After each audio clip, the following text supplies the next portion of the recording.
Hey, hello. How's it going? Um, my name is Riley. So you'll know that because you can see it at the bottom of the page 'cause it's my channel. But yeah, some evening thoughts. I haven't really done this kind of video on the channel before. Mostly, I think I did a book review before, but I kind of like this kind of thing, and I thought, why not record some of my own thoughts about life, about the world?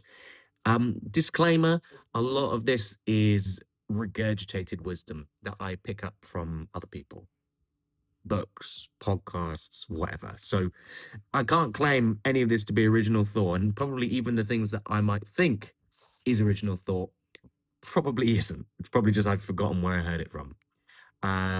But anyway, it doesn't matter because I'm like a filter. I pick out the things which I feel like are most useful to me, the things that resonate with me the most. And some humans are so good at what we do. We regurgitate wisdom, and the useful stuff sticks, and the not so useful stuff gets filtered out most of the time. And that's the cool thing about reading books is you get to benefit from someone else's life, their years of existence, their trial and error, their failures, their successes, and you can use that to inform your life without having to make the same mistakes they did, or something like that. Anyway, my first, I guess my thought of the evening is everything you want is on the other side of risk.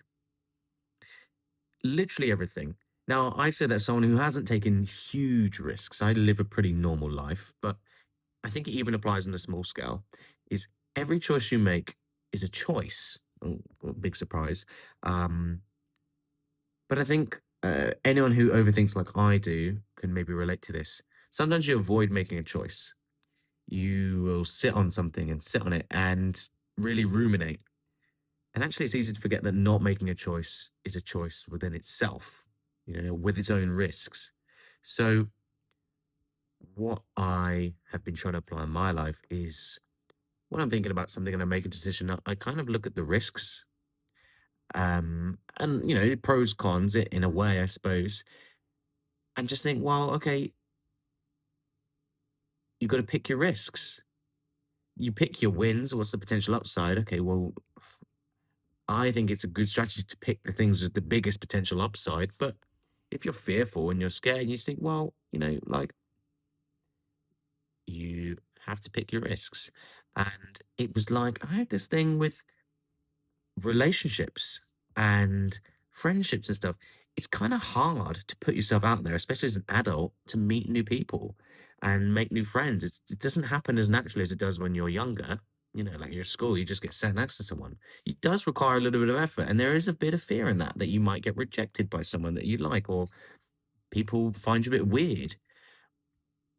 But then I kind of stopped and I had this thought to myself, well, okay, but there's a risk either way.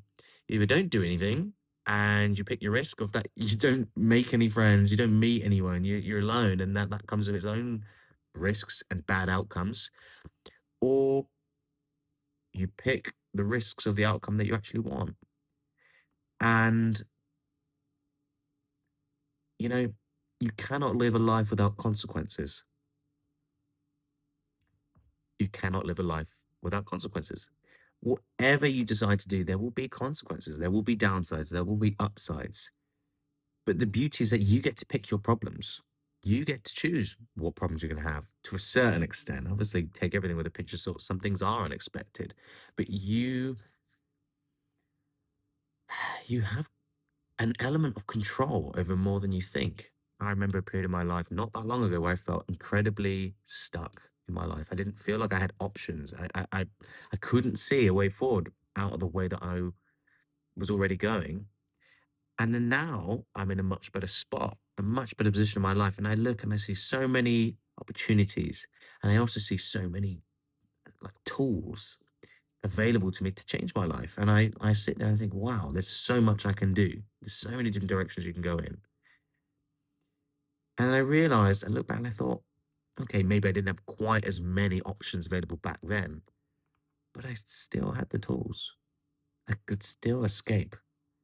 It was up here in the head where you feel stuck. And I think that is the biggest barrier is your own brain, your own beliefs.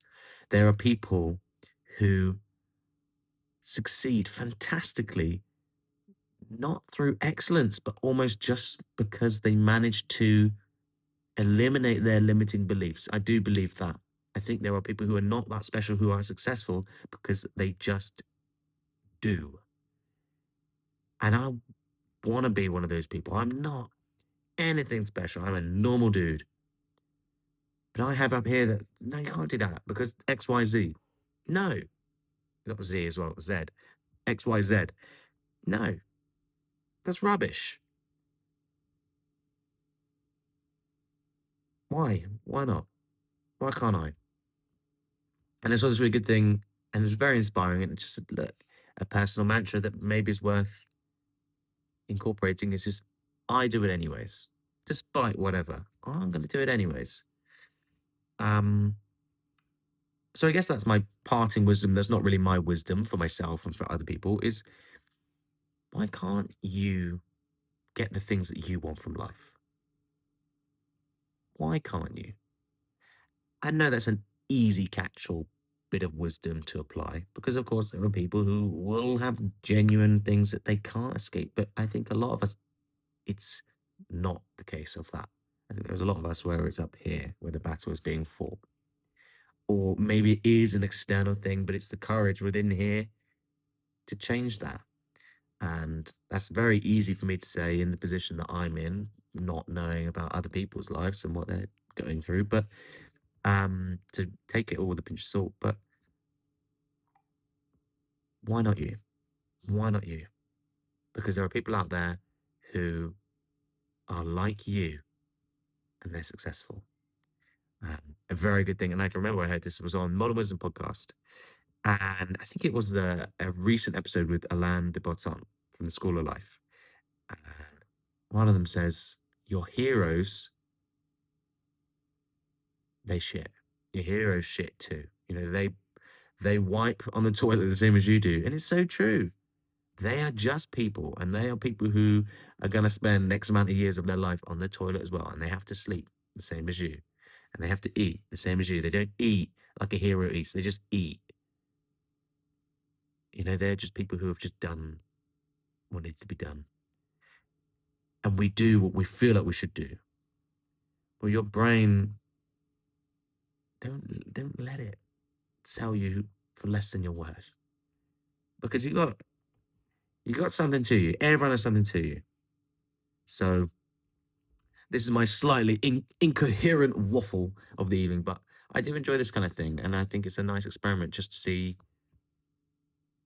whether I enjoy sharing it with the world on the internet. It's a bit weird to do, I guess, but hey, why not? A bit of fun, and there's nothing to lose. Why not me? Why can't I share what I think?